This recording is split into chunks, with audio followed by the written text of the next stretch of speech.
Bozabongo, on dirait qu'il y a Sentinel TV One, on dirait qu'il y a Sentinel, il y a Diaspora, et Sikawa Pibolanda Rabasango ya Congo. La nouvelle à Congo ya Lelo, rien ne va plus au Congo.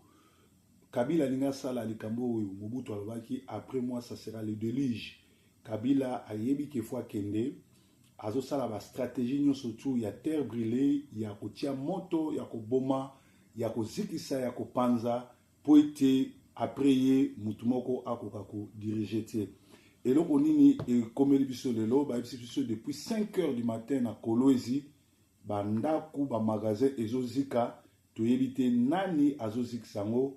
Pona nini Kabila azosala biloko aboye pe lobby ba étudiant inikil ba tomboka ki mabe balingaki départ à Kabila. Félicitations à ba camarades O. Donc ba biso que 4 magasins de Kolwezi en fait depuis 5 heures du matin avenue de Manguier, commune de Dilala. Donc ba moto Kobunda Bitumba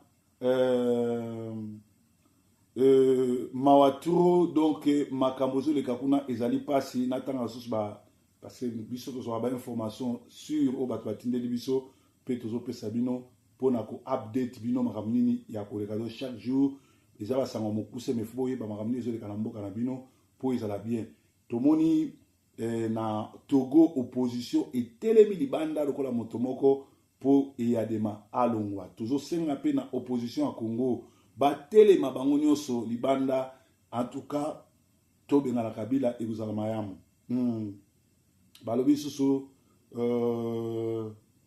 nazotanga ba information to ba news oyo ba tindeli biso pona jeudi ya lelo en tout cas ezali mawa mingi na makambo zoleka na Congo eza mawa mingi ba biso susu ke nazotanga awa makambu na lobaki lobby monoko na ngai nganga à chaque fin son ami fidèle à chaque fin ce n'est pas un émissaire lointain qu'on envoie pour convaincre en dernière chance mais seulement l'ami fidèle comme Nelson Mandela pour Mobutu s'était donné corps et âme pour défendre son combat anti-apartheid. C'est le même Nelson Mandela qui, en dernière chance, avant la chute du maréchal, était l'ami fidèle venu se faire écouter par son ami. La suite, on la connaît tous. Makambu Nalobaki Lobby Monokonangai Nganga avait annoncé la venue immédiate de l'ami fidèle Jacob Zuma, l'ami fidèle du criminel Kabila, pour le 15 octobre 2017 à Kinshasa. Mais seulement suite au récent fléau de corruption saisi cette fois-ci par la justice de son pays qui risque de lui coûter très cher, l'ami fidèle de Kabila Zuma était dans l'obligation de courter son séjour de 48 heures à Kinshasa. L'ami fidèle est bel et bien venu voir son ami fidèle, Monsieur Hippolyte Kanambe, sujet rwandais criminel qui se fait passer par Joseph Kabila, le faux fils de Mouzé Kabila. Cette fois-ci, pour parler affaires, il n'est pas parti le voir pour parler affaires, mais cette fois-ci, pour convaincre son ami fidèle que cette fois-ci, c'est vraiment fini, qu'il était temps de partir. Venu avec sa ministre des Affaires étrangères, l'ami fidèle a passé toute la nuit aux côtés de son Pangi, Namunu, Joseph Kabila, pour lui montrer toutes les pistes de sortie pour son départ pacifique, qu'il a appelé l'option A, car il existe aussi l'option B. Il est venu pour montrer et décortiquer les contours de chaque option avant la prise de définition qui sera exécutée ce 21 octobre par Madame Nikki Haley. Nikki Haley, azali bongo ambassadrice ya États-Unis na Nations Unies. Azokoma na Kinshasa pour na kozwa dernière prise koyeba nini bakosala po ba bengana Kabila. Comme avait dit Trump, M. Joseph Kabila a des options. Sa démission, option A, ou l'aider à démissionner, option B. Tu pars, option A, ou nous le faisons, option B. Lors du dîner improvisé à New York, lors de la 72e Assemblée générale de l'ONU par Trump, pour récompenser les 9 chefs d'État africains présents à l'Assemblée générale qui étaient jugés bons en matière démocratique.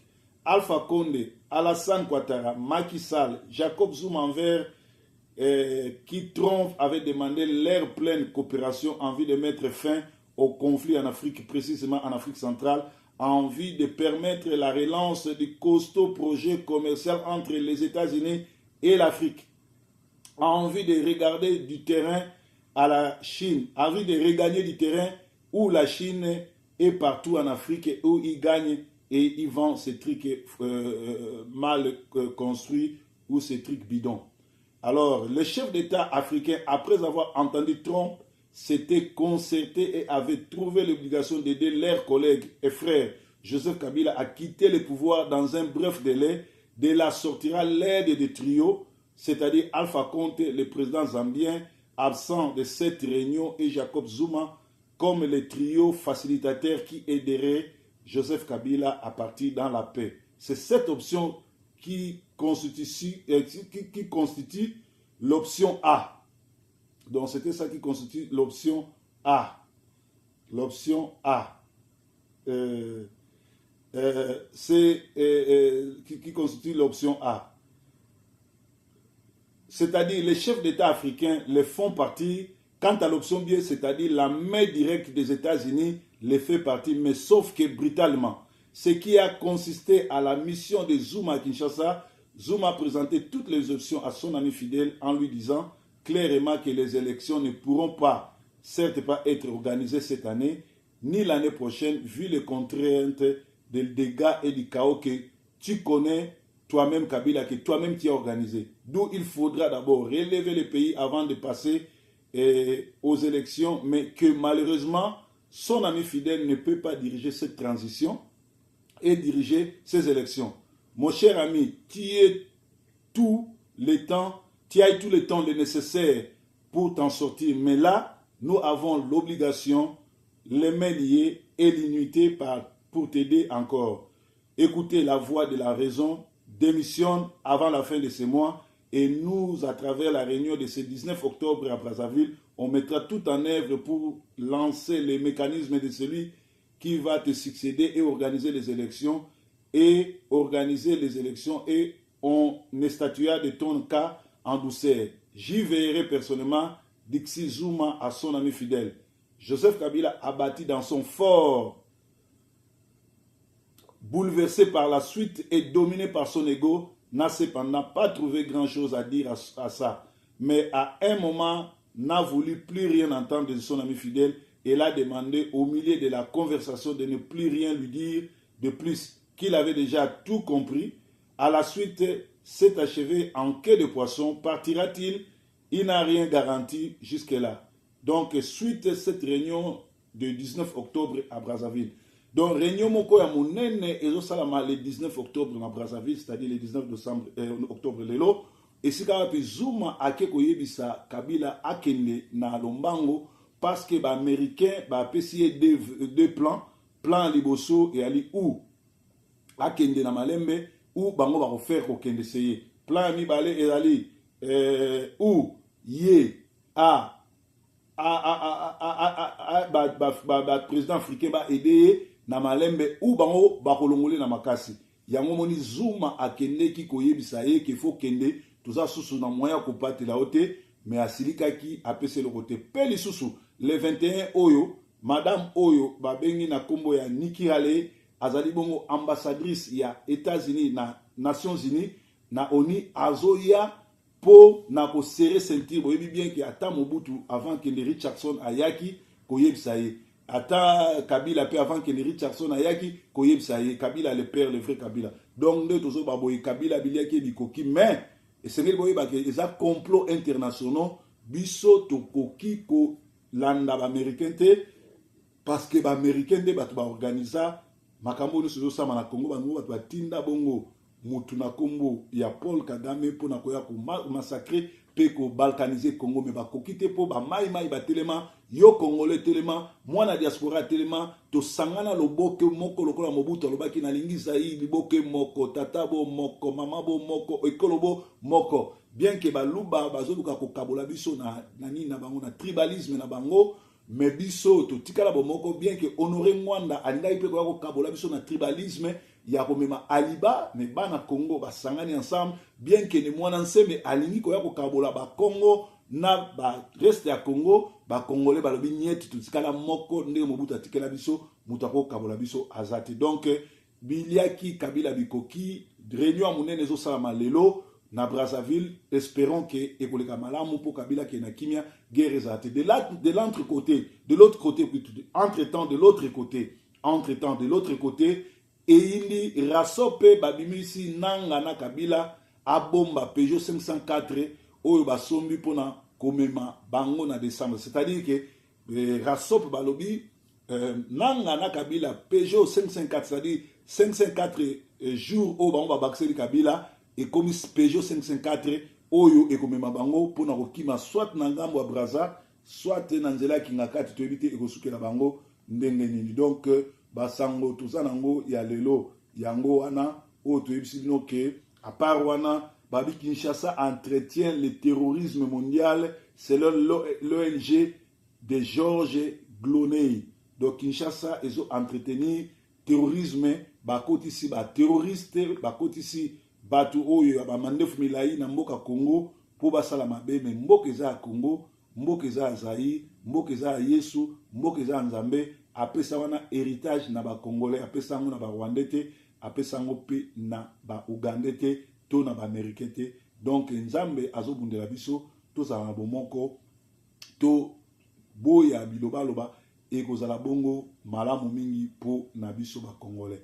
Alors basango kaka ya Congo nazotanga lisusu ba message o ba yebisi biso zela natanga ba oyebi ke Gombe égal ba revers, Lingwa égal ba fazer, Barumbu égal ba ndumba, Limete égal ba opposant, Kalamu égal ba tuyakwiti, Lemba ba kambiste, Kitambo ba frapper, Selemba égal ba commerçant, Matete ba tuya sécurité na batamakasi, Masina ba courageux na ba saper, Kimbanseke ba jaloux, Njili ba saper ba courageux ba mikiliste, Bumbu bandoki pe ba lié dendon, Bandale bas escroc pe bambiancer, Nsele ba pêcheur, Kasavu égal ba paresseux, Ngiringiri bandouleman, Ngalema ba étranger, Mongalema bana classe, Makala baniibi bakuluna, Ngaba bakuluna, Kisenzo bana verni,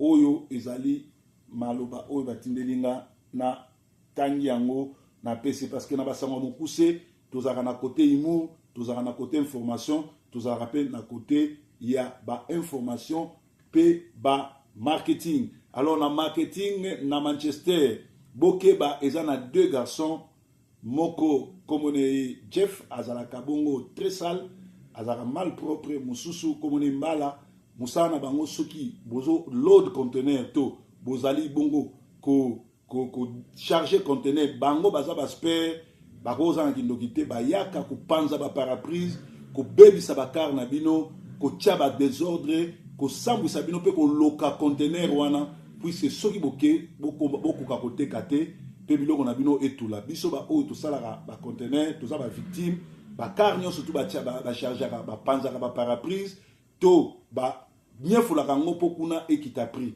Donc bobengaka bango souté soki ozana posa ya ko load conteneur no to ko sala conteneur no to ko tinda biloko no na Manchester ezana adresse kaka moko ezali bongo ndeko na biso na kombo ya nani yango yo kombo bolimbisi parce que eza bongo ko kimangai. Alors kombo ezali kaka moko awa na Manchester ezali bongo ndeko na biso oyo na kombo ya kombo koya zela na luka kombo kombo Branco Logistique Manchester esika wapi conteneur na yo ba étranger ba ko tondi sango ko lodango eloko no ko bunga te pe ba ko kolongola ngo banda bo mati Kinshasa soko za na ba colis e ko kende ko malamu bandeko mosusu babengaki nga bayaki kosinquiete ke biloko na bango ekomaki te nasololaki na bianco alobi babongisi eloko moko ebungi te. Donc soki oza na Manchester, na Londres, na wapi wapi partout ozali, na Liverpool, Birmingham, Leeds, Huddersfield, olingo tinda koli na yo, carton na yo, mutuka na yo na Kinshasa, benga ngai to benga Branco Logistique na numéro oyo okozwaye. Branco Logistique ezali 074 26 35 34 33 bakoli na bino kokoma ezaki bongo basangwa Congo na bandako na bino. Donc réunion moko très important lelo na Brazzaville pour na Congo. Tokotala soki Kabila akoke na malembe to plan A ya ba américain et yako benga na ye. Yesu aza nkolo boza malamu tokuta nsusu lobby vendredi na intercession miracle pe na conseil ya semaine. Yesu aza nkolo, Yesu aza mobateli, Yesu malamu. Et c'est ngeli boyebaka ke juge azalaka pe serviteur de Dieu. Soko za mosali na nzambe obunga nzela, toza mwana na nzambe obunga nzela, soki juge atio maboko ezali kaka tosi mibeko ya nzambe pozonga na nzela. Breaking news, Yesu nkolo.